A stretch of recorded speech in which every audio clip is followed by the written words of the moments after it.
Cerita ini adalah cerita di mana seorang gadis remaja desa mulai memasuki kehidupan perkotaan.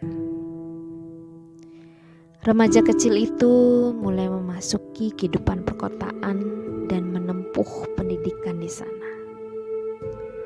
Awal ia masuk sekolah menengah atas atau SMA. Hidupnya terasa dibebani oleh lingkungan yang begitu modern. Dia pun merasa asing dan merasa sendiri di lingkungan yang ramai para remaja dan kehidupan perkotaan yang tentunya lebih maju jika dibandingkan dengan kelahirannya, yaitu di desa. Di desa kita terbiasa dengan tuntutan tradisi gotong royong, persaudaraan yang erat, dan itu sudah menjadi pola kehidupan kita dari kecil. Berbeda dengan kehidupan di kota, semua orang sibuk dengan tuntutan pribadi mereka. Sehingga di sekolah kita selalu diingatkan dan diajarkan untuk peduli dengan orang lain. Ia pun merasa sangat janggal dengan dunia pendidikan di kota. Seiring berjalannya waktu, ia pun mulai terbiasa dengan lingkungannya yang baru. Akan tetapi dengan tradisi dan budaya yang sangat kuat dalam dirinya. Sisi gelap yang ia terima hanya perlakuan teman-teman yang selalu mengejeknya sebagai orang yang ketinggalan zaman, katrok, deso, dan lain sebagainya. Hal tersebut menyebabkan ia sangat sedih.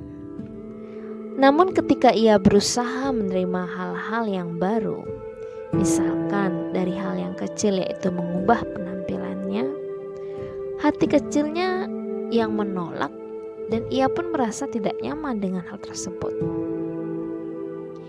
Ia merasa tidak menemukan sisi terangnya. Yang ia temukan hanyalah sisi gelapnya saja. Dengan rasa sedih yang mendalam, ketika ia menyelesaikan pendidikan di SMA, maka ia melanjutkan pendidikan yang mempelajari sastra tradisi. Dalam hal ini ia berkata, "Aku bertekad untuk mengubah diriku menjadi orang yang lebih modern.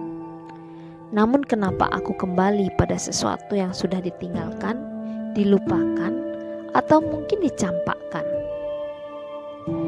Pemikiran itu meragukan hatinya, dan ia pun menjadi tidak semangat serta pasrah menerima apapun jalan yang diberikan Tuhan. Suatu ketika, seorang dosen berkata,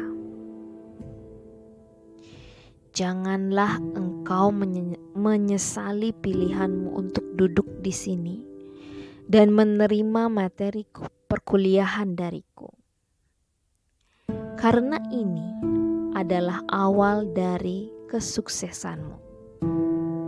Apalagi hanya dengan 3 orang. Kalian bersaing di dunia kerja hanya dengan 3 orang ini saja. Lihat di luar sana, banyak orang pengangguran karena mereka bersaing dengan beribu orang, bahkan orang yang ada di luar negara ini. Lihatlah Bapak, dengan bekal tradisi dan budaya milik sendiri, Bapak bisa menjelajahi dunia."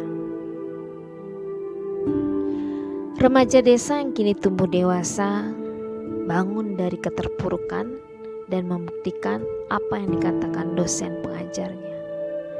Dalam hatinya ia berkata, "Aku akan meraih sisi terang kehidupanku, maju dan mengikuti perkembangan teknologi dan zaman dengan bekal tradisi dan budayaku."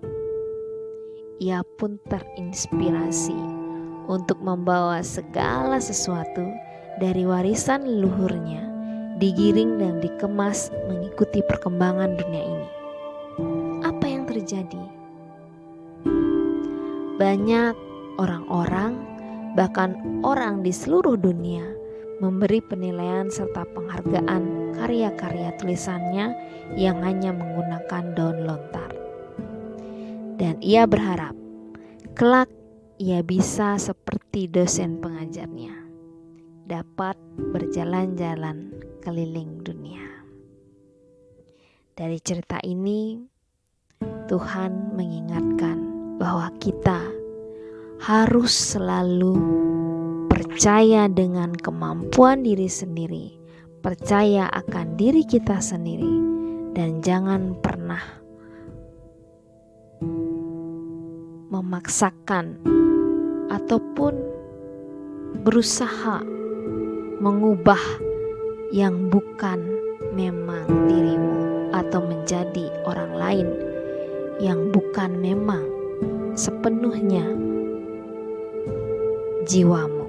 Jadi, jadilah diri sendiri, percaya akan keyakinan dirimu sendiri, maka apapun tujuanmu akan tercapai. Terima kasih untuk malam ini. Semoga malam esok dan hari esok menjadi lebih baik dari hari ini. Terima kasih Tuhan.